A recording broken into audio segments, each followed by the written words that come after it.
were pint-sized movie stars who delivered big laughs. The Little Rascals were the darlings of Hollywood before they could even drive or drink. But off-screen, the innocence of childhood didn't last long. There was a high incidence of substance abuse. They were going to drugs, going to alcohol, because they were just so miserable trying to cope with adulthood. And that's not all. There was murder, violence, freak accidents, bizarre illnesses, and poison. While he was in jail, some other inmates hooked him on heroin. In the next hour, we'll explore the mysterious and strange deaths of the Little Rascals. Spanky, Stymie, Darla, Buckwheat, Weezer, and Alfalfa. Whatever his demons were, he died for $50. That's pretty stupid. He did leave something of a suicide note. He was always around fast women, and once you're hooked, it's bad news. And we'll reveal how the bad luck continues. He was found in the desert. He had been stabbed to death. Coincidence or curse? I see you ended up just like I said you would. We're going with Curse of the Little Rascals, a classic E! True Hollywood story. The dream of being one of the world's Her life's ambition was to be a star. never recovered from the public scandal.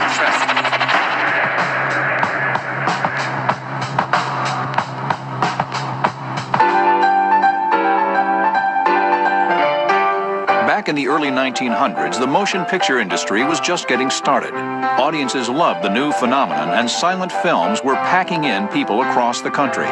Producer Hal Roach wanted in on the action. Author Richard Bann. Hal Roach is one of the founding fathers of Hollywood. He came to Los Angeles in 1912. He met Harold Lloyd, and he started his own motion picture studio in 1914. The studio was located in Culver City, California, and was home to many of the top comedians in silent pictures.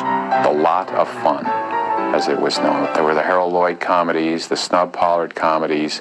Harry Langdon had a series, Will Rogers had a series, Laurel and Hardy, Charlie Chase, Thelma Todd. Roach was always searching for fresh talent and new ideas. Actress Dorothy DeBorba. He'd always say, I was looking out the window. Hammond Lumber Yard was where you could see out his office window. They were right across the street from Roach's. And he was watching these kids arguing over lumber that they had, scrap lumber that they had gotten.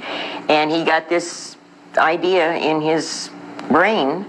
And he thought, I wonder if I could make a film or two out of this. The idea of life from a kid's angle, real kids doing real things.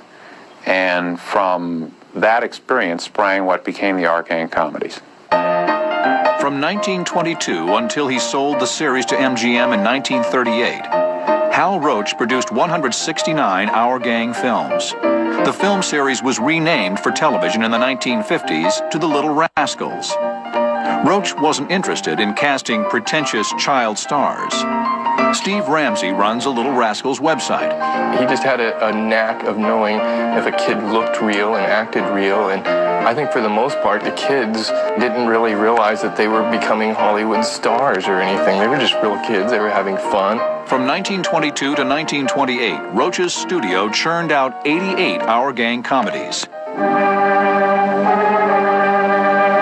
When the talkies swept Hollywood in the 1930s, the Little Rascals rode the wave. Dear ladies and gentlemen, Hal Roach presents for your entertainment and approval his Rascals in their latest Our Gang comedy entitled School's Out. Well, I was just thinking, how can we go fishing if we gotta go to school all summer? Our Gang stories were probably the best right at the beginning of the talkies. Why, Chubby, I thought it was your turn to sit beside me today. I don't feel like sitting down. I'll ride on the running board if you don't mind. Some of the best stories. Hey, lay off that lunch. That's mine. Says you? Says I. Baloney. Most realistic situations.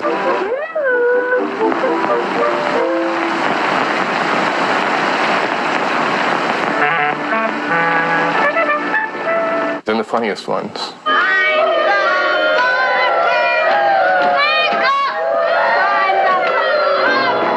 But no one was laughing in 1930 when Pete the pup was found dead, and not by natural causes. The pooch was poisoned. Hal Roach Studios had a location ranch on Robertson Boulevard, and that property was operated for him by an Italian immigrant named Tony Campanero.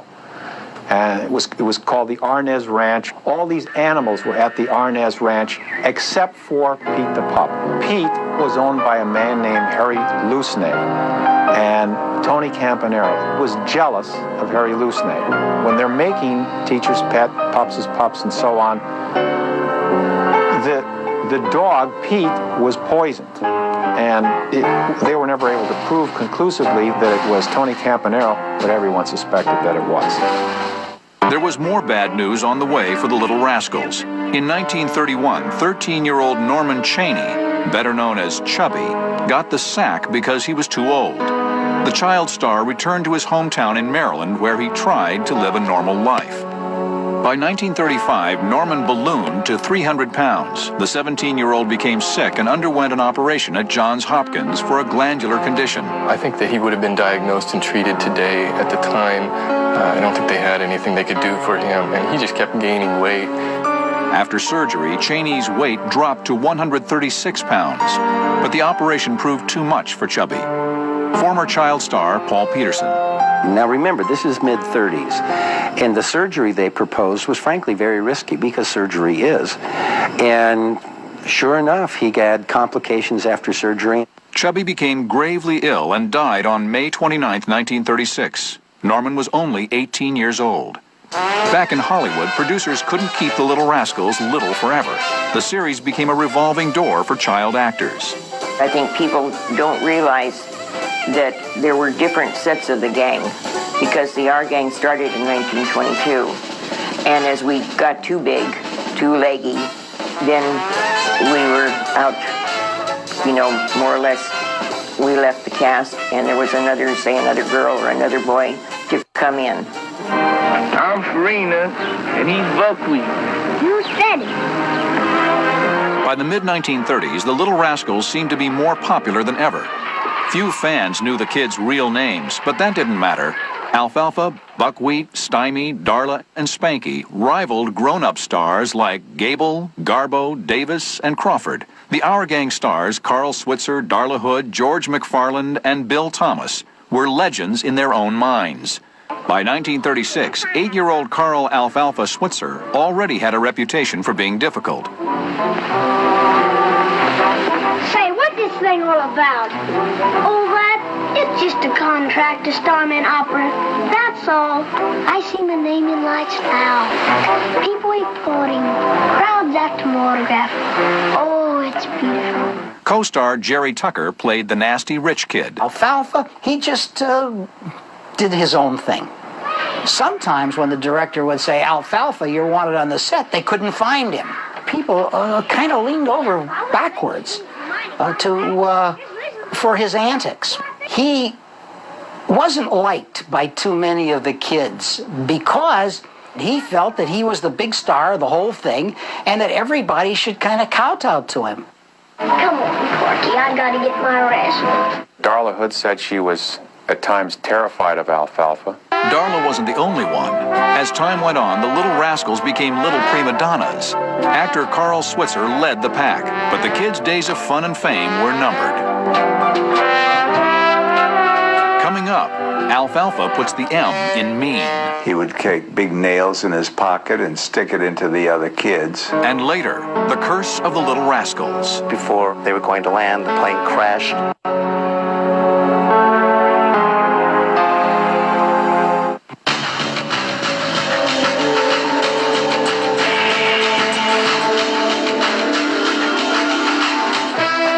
On screen, the Little Rascals were all freckles and smiles, but the kids had adult-sized egos and tempers to match. For Our Gang producer Hal Roach, going to work was like going to war. Anytime you're dealing with the children actors, you're dealing with something that's very potentially volatile. By 1936, Carl Alfalfa Switzer was a star, and he knew it. Alfalfa was also a bully. The late director, George Sidney. He would step on the other kid's feet. He would take big nails in his pocket and stick it into the other kids and hit the kids and things like that. You get ready to shoot a scene, and there'd be a little kid going, ah! Author Jim Parrish. He would lose his temper. He was very prone to flying off the handle. If things didn't go right, he would get very irritated. If he liked you, he liked you. If he didn't like you, he would certainly let you know it, and fistfights weren't out of the question for him. The late Kenneth Smith played Waldo.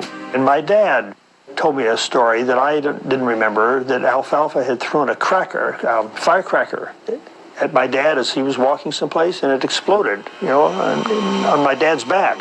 There was one time when a cameraman wanted to go to lunch, and Alfalfa, or one of the kids, was having trouble with a line, and the cameraman said something like, oh, come on, can't you get this right? Let's go to lunch. And he got very peeved. And so to show how peeved he was, when they did take a break, he got all his friends to start chewing up gum. They made into a great big wad. Alfalfa had this big wad of gum, went to the camera, opened up the camera, and spread this gum all throughout the gears. So that afternoon, nobody worked except the cameraman. So he had a way of getting even with people who he didn't like. Alfalfa's pranks caused quite a stink on the set. Tommy Bond played Butch. One time, he kind of urinated on one of the lights. So when they came in to that stage that day and turned on those lights, and the lights heated up, it caused a terrible stench. And everybody had to get out of the stage because they couldn't stand the smell. He liked to play jokes on people, and frankly, none of us thought it was very funny. By the mid-1930s, Hollywood was changing. Short comedies were on their way out, and feature-length films were in. Roach wanted to play with the big boys. In 1938, the producers sold the Our Gang series to MGM. MGM pretty thoroughly took over the series, and it turned out kind of a factory production of Our Gang comedies, which was kind of a sad end to a really, really good series. It was sort of a pale shadow of what had been before. The things weren't as funny. The new replacements for the kids weren't as interesting.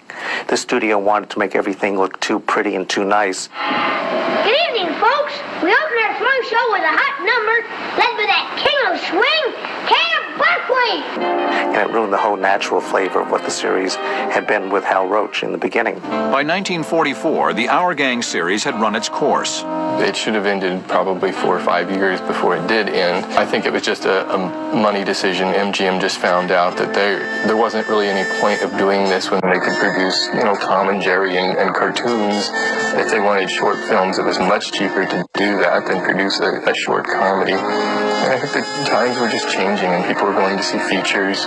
When the series came to an end, many of the child stars were left wondering what's next. Delmar Watson played the school jock. All of a sudden, they're 12 years old, they got pimples, they're going through puberty. Nobody wants them anymore, and they say, what happened? What did I do? Why doesn't anybody want me anymore? Carl Alfalfa Switzer won a few roles, but he was hopelessly typecast. Unfortunately, in his career, he had the same problem that most child stars did. He had started to become a teenager. His voice was changing. He was growing taller. He was no longer the cute little kid. A lot of them never make sense of it. And how do you translate success as a child star into an adult actor? Author Marvin Wolfe. His shtick was he would sing off key, and it was very endearing. In a kid, and as an adult, it gets tiresome. We made one in chapter, and you will hear the best authority declaring. No matter how hard he tried, Switzer couldn't escape the role which made him famous. Alfalfa had other problems. He had nothing to fall back on. He had no education to fall back on. Switzer's reputation didn't help his case. Alfalfa was a very troubled young man, and he became a troubled man in his 20s who just could never... He really wanted to be in movies, and he wanted to realize that his career in Hollywood, which never took hold because nobody wanted to hire him, and that coupled with his general personality, I think he ran into a lot of problems. Causing all of this trouble on sets for directors and other kids. It was going to be difficult for him. He was always the object of ridicule.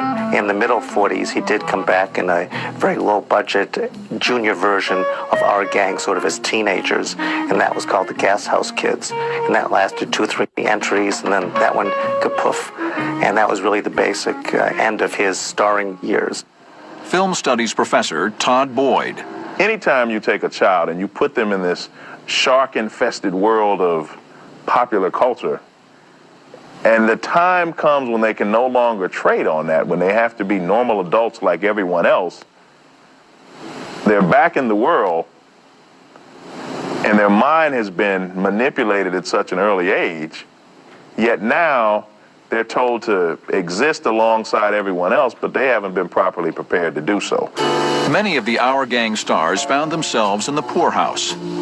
Sidney Kibrick played Woim. We worked in the studio system when there wasn't any obligation by the studio to put a certain amount of money away out of each paycheck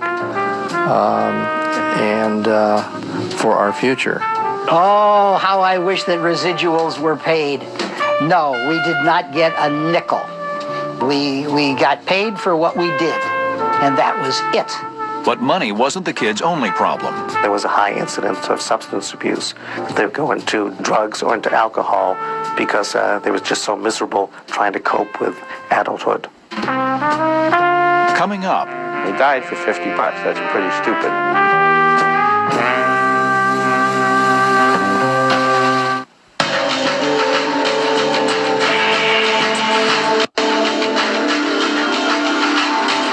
In 1944, after 22 years and more than 200 episodes, the Our Gang film series finally wrapped. But for many of the young stars, their problems were just beginning.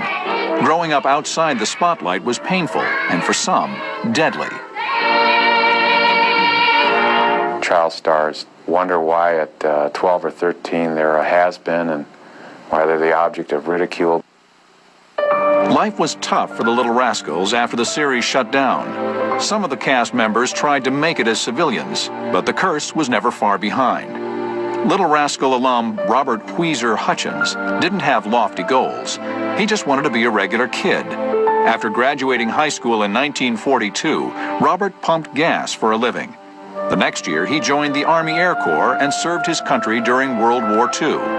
In 1945, Wheezer enrolled to become an air cadet. For the longest time, nobody knew what happened to Wheezer. Hutchins never got his wings. The week that Wheezer was due to graduate from flight school, the unthinkable happened. The 20-year-old cadet was killed in a terrible mid-air collision. Strangely, the other pilots survived the accident without a scratch and landed safely. The curse soon claimed another victim. William Robert Laughlin, who played Froggy, was the next cast member to be struck down. Laughlin's favorite pastime was bicycling. In 1948, Froggy got a job delivering newspapers on his bike. But the job didn't last long. That year, while on his paper route, Robert Laughlin was hit by a truck and killed instantly. Froggy was just 16 years old. By the early 1950s, the Our Gang kids found a new audience. The old Our Gang series made its way to television under a new name, The Little Rascals. Despite renewed popularity, cast members were still having a hard time. Carl Alfalfa Switzer desperately wanted to regain his star status, but finding work as an adult actor was nearly impossible. For years, Switzer drifted from one menial job to another. By late 1958, 30-year-old Carl reached the end of his rope. The down-and-out rascal was living in Northern California, scraping by as a bartender and hunting guide. In 1959, the 31-year-old bully finally met his match. He borrowed a dog, a hunting dog, from a friend of his, a welder named Bud Stilts. Dog ran off, and he put up a reward of $35. And somebody found the dog and brought it in, and Alfie bought him a couple of drinks. And by the time the reward and the drinks were factored in, he was out $50. During these last days, he'd been drinking, brooding over this $50. He got it in his head that the money that he had spent to retrieve this dog was owed to him by the dog's owner. Alfalfa wanted his $50 back. Stilts refused. So Alfalfa one day, getting very hot-tempered, rushed over to his ex-partner's house. He takes out a knife, switchblade knife. And then started claiming, you give me this money or I'm going to kill you. About that time, Stilts comes out holding a gun. Stilts didn't screw around. He just shot him. Just once. And down he went. And by the time the ambulance came and took him, hauled him off to the hospital, he had bled to death. He was gone. Whatever his demons were, he died for $50. That's pretty stupid. On January 26, 1959, 4 days after Alfalfa's death, a jury found that Bud Stilts acted in self-defense, and all criminal charges were dropped. That month, Carl Switzer was buried in Hollywood Memorial Park Cemetery. January 22nd, 1959 was the day that Alfie, Carl Switzer, died. And unfortunately, it happened to be the same day that Cecil B. DeMille died. And so Alfie's obit got a little box down in the corner, and Cecil B. DeMille got pages and pages and pages. It seems like he got screwed even in death. On Alfalfa's stone, there's a dog, and people that go there think that's Pete the Pup from the gang. But it was because he used hunting dogs. Somebody, I think, had defaced it and put a ring around the dog's eye. Coming up. While he was in jail, some other inmates hooked him on heroin.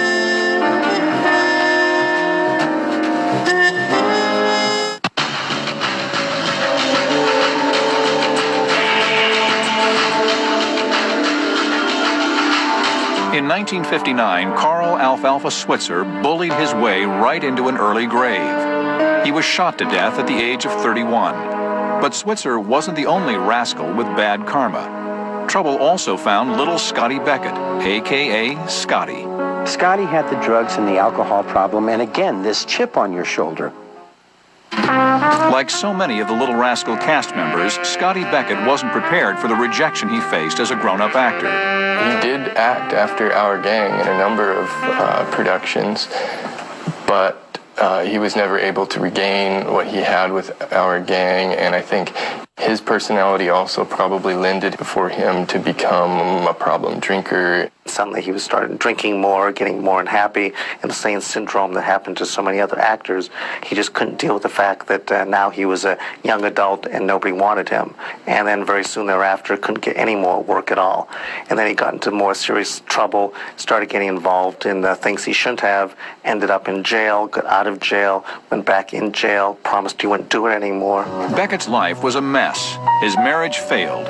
He had drug problems and a police record. The former child star often got into arguments and brawls. On May 8, 1968, Scotty, bruised and beaten, checked himself into a hospital. 2 days later, 38-year-old Scotty Beckett was dead. He did leave something of a suicide note. It's a little unclear exactly the circumstances surrounding his death, but I think it would be safe to say he probably was very tired of living.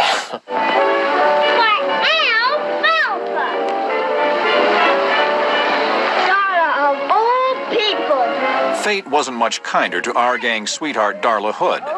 Unlike her colleagues, Darla had better luck staying in showbiz. She formed her own singing group, Darla Hood and the Enchanters. She did fairly well after Our Gang and went on to a small musical career and kind of kept working in the industry, doing a lot of voiceovers and so forth. Darla met with success until 1979. That year, she went into the hospital for minor surgery. Darla never came out. After her operation, 48-year-old Hood contracted a fatal case of hepatitis. It was a shame to lose her, and I'm not sure if there's really anything more to the story other than it was probably just a medical problem and a mishap. Or was it? The Little Rascal curse was about to strike again. Camp Buckwheat! Just a year later, the life of another beloved rascal came to a sudden end. William Thomas, better known as Buckwheat, suffered a fatal heart attack on October 10, 1980. Exactly 46 years to the day his mother first took him through the gates of Hal Roach Studios. Buckwheat's predecessor was the next rascal to fall prey to the curse. From 1930 to 1935, Matthew Beard appeared on the Our Gang series as Stymie, the lovable, wide-eyed kid. I'm short of mouth, Eddie. As a child, Matthew carried a heavy load. Stymie's paycheck supported his 13 brothers and sisters. But when the gig ended, the youngster was left to fend for himself. Matthew's brother, Rene Beard. After 10 years old, you're washed up in a sense. It's cold, you know. It's almost a cruel joke. You have enticed someone with this window of opportunity. You have dangled this carrot of success and celebrity in front of them, and then at a certain age, you pull it back. And you send him back into the world as a black child trying to navigate the maze of racist America. After leaving the series in 1935, Matthew tried becoming an ordinary kid. He entered public school in Los Angeles. He had to go back into the regular, life. And it was, on the east side, was a lot of guys that were, tough. I would say it was quite difficult to move between, this place where you're being made into a star and then to have to exist as another anonymous, faceless black person with very little power. It must have been devastating on the psyche of Stymie. Before finishing 11th grade, 16-year-old Matthew dropped out of high school. Soon after, Beard was hooked on marijuana. As a teenager, Matthew committed petty crimes to support his drug habit. He got arrested when he had marijuana in his pocket. So at that time, it was, reefer madness. It was really marijuana. Ooh, and it made headlines and all that. Well, they put him in jail. Well, while he was in jail, some other inmates hooked him on heroin. After he got out of jail, Matthew tried to kick his nasty habit, but the one-time child star couldn't stay clean. By age 30, he became a full-blown junkie. In 1957, Beard was charged with the possession and sale of heroin. He was sentenced to 20 years in prison. 6 years later, Matthew was released from the corrections facility in Fort Worth, Minnesota. But Stymie hadn't changed. He knew everybody, so he was always in a fast-moving crowd, and I'd be out of breath from trying to keep up with him. That's the way he's always on, one of those type of personality.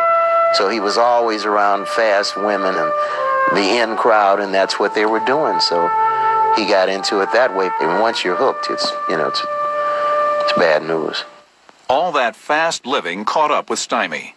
By the mid-1960s, the addict was lost. A friend urged Beard to check into a drug rehab facility in Santa Monica, California. He got in pretty bad shape, and then somebody told him about Synanon.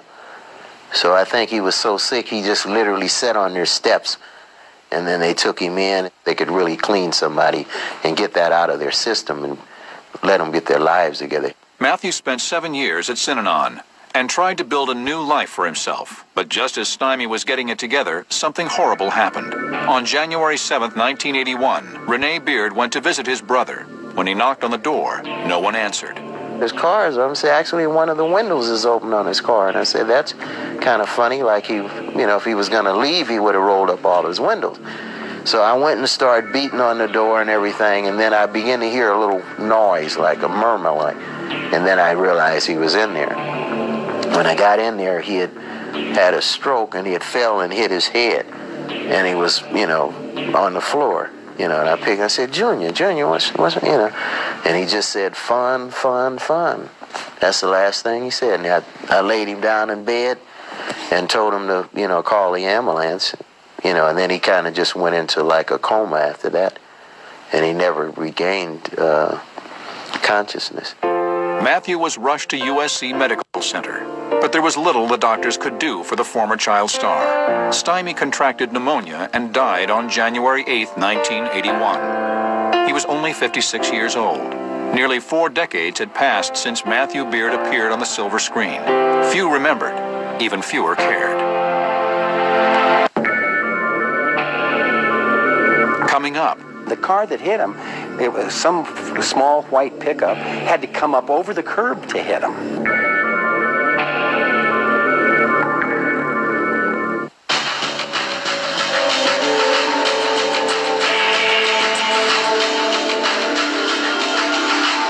By the end of the 1980s, 9 Little Rascals died tragically and under bizarre circumstances. Many believed the Little Rascals were cursed, but the most shocking surprises were yet to come. There's never been a question of motive in this case. What this lady did to his life was horrific. As the 90s rolled in, the Little Rascals were still popular with television audiences, decades after the shows were filmed. The ABC News program 2020 ran a segment entitled, Whatever Happened to Our Gang? The segment featured the actor who producers thought played Buckwheat, working as a grocery bagger in Tempe, Arizona. For 30 years, Bill English told people he was the original Buckwheat. But the groceryman's claim to fame turned out to be a hoax. This Buckwheat was bogus. The real actor, William Thomas, died in 1980. ABC apologized for the mistake, and the story's producer resigned. You'll see articles in magazines and newspapers and people claiming to have been kids who were either never in the series or claiming to be Spanky or claiming to be Darla. There's still people going around claiming to be Darla. I don't know why that is. I don't know why our gang inspires imposters probably more than any other series ever made. The Buckwheat scandal made big headlines. So did the passing of the Little Rascals creator, Hal Roach, in 1993. The producer died at the ripe old age of 100. Roach could never top the success of the Little Rascals, no matter how hard he tried. I just don't think that it ever really gelled for Hal Roach after the war. Although he kept working, he kept producing and kept making films and was in the business his whole life. It just didn't quite have the same feel to him. Hal Roach turned the studio over to his son in the late 50s, and it quickly went bankrupt and was torn down. It's not there now. The Little Rascals lost another one of the gang in 1993, George Spanky McFarland. Like his colleagues, Spanky was trapped by the role that made him a star. Spanky McFarland came back to Hollywood in the late 40s to try to get work as an actor. And his exact quote was, he discovered that Hollywood wasn't buying what Spanky had to sell. He couldn't find employment. And not just employment as an on-camera performer, but anywhere in the studios, even carrying mail, delivering film cans. He was shut out. With nothing left for him in Hollywood, George went back home to Texas. He joined the Air Force and was later discharged for financial hardship. After leaving the Air Force, McFarland was flat broke. He tried to pick up the pieces. He worked at a factory and a hamburger stand. He also made popsicles for a living. That Hollywood couldn't find room for him is a tragedy. It's shameful. It's shameful. How much of his life did they take? But Spanky was no pushover. My pal Spanky tried for years to get something, but it never worked out. Spanky was very bitter about having been used like that and not having made any money. They didn't get any residuals.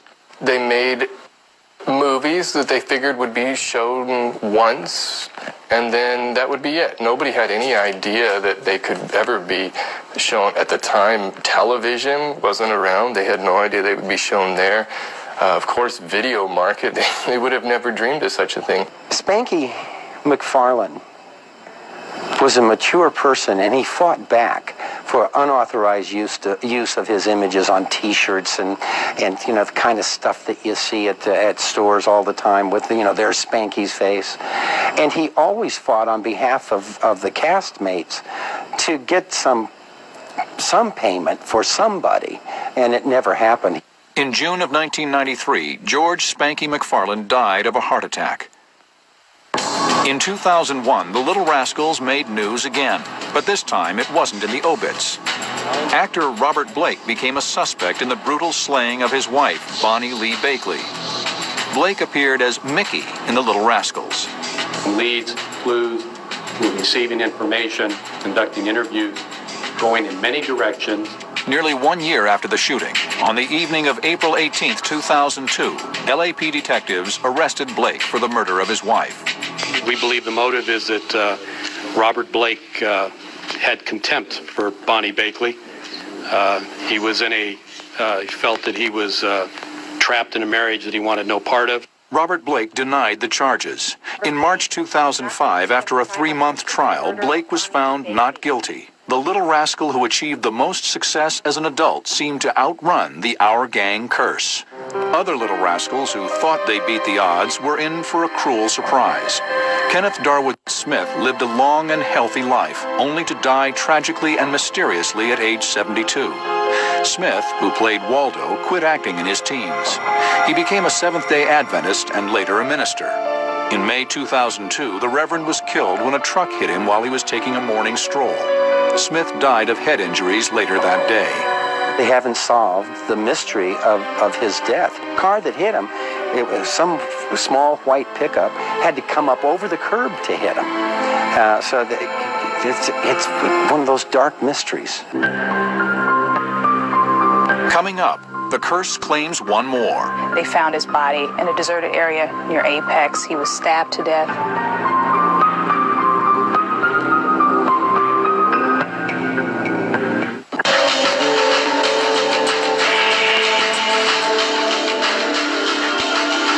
A black cloud seemed to hang over the cast of the Little Rascals. Many of their lives were cut short by fatal blows, freak accidents, and illness.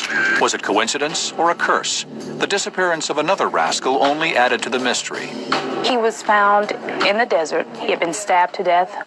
On October 5th, 2002, the body of a man was found in the desert 25 miles outside of Las Vegas, Nevada. Police identified the corpse as 87-year-old J.R. Smith. The curse struck again. Smith was one of the last surviving Little Rascals. He played the part of Freckles. Yetta Gibson covered the story for KLAS-TV in Las Vegas. He had a ring on that symbolized something in Hawaiian. He had a necklace that matched it, and that's how police identified him ultimately. The Clark County Coroner's Office reported Smith died from multiple stab wounds. And that wasn't all. A couple of his fingers were missing. Well, this one was really a shock. Now, Jay was 87 years old, so he has lived a full life, certainly, and a longtime Las Vegas resident. His wife passed away about 4 months ago, and as often happens with elderly people, he took in a stranger, a complete stranger. The stranger was a homeless man named Charles Wayne Crombie. He was living behind the houses because the neighborhood he lived in, it's kind of like an upscale trailer park, neighborhood. It's filled with a lot of elderly citizens. So this guy was living behind the houses at one point. He was working in people's yards for money. He was going around asking neighbors, hey, can I cut your grass for money? So eventually J.R. Smith let this guy in. He offered him a place to stay. A lot of neighbors around said that he was a very benevolent guy, and he was offering this guy a second chance. So he let him stay in his house, and everybody was suspicious of the relationship. According to Las Vegas police, Freckles was last seen by his family on October 1st. He has a daughter who lives here in Las Vegas, and she went to the police and she filed a missing persons report. Family members also became alarmed when they realized Smith's 1998 beige Buick was missing. Police began searching for Charles Wayne Crombie. They wanted to question Crombie about Smith's whereabouts. According to news reports, police first picked up 46-year-old Graydon Brooker, who looked like J.R. Smith's roommate, Charles Wayne Crombie. Police caught up with that guy. They questioned him. They cleared him of the murder. Police later suspected that the real killer was Charles Wayne Crombie, the 52-year-old drifter who took advantage of Smith's generosity and then took Freckles' life. Police got a tip from some people in the community who saw this guy in one of the casinos on Flamingo. It was actually the Palms Casino. Police came there and they made the arrest. At 6 p.m. on October 24, 2002, police arrested Charles Wayne Crombie for the murder of J.R. Smith. According to news reports, Crombie confessed to the murder a few days later. It's very sad. He let this guy live with him. Nobody understood it, but he let him do it. And he, from what his neighbors and his family and friends say, he was trying to give this guy a chance. And this is what happened. In February 2005, Charles Wayne Crombie was sentenced to 40 years to life in prison for the murder of J.R. Smith. Coming up, Hal Roach was asked, well, look at what happened to all the people that had been in your cast, and he would sort of laugh it off.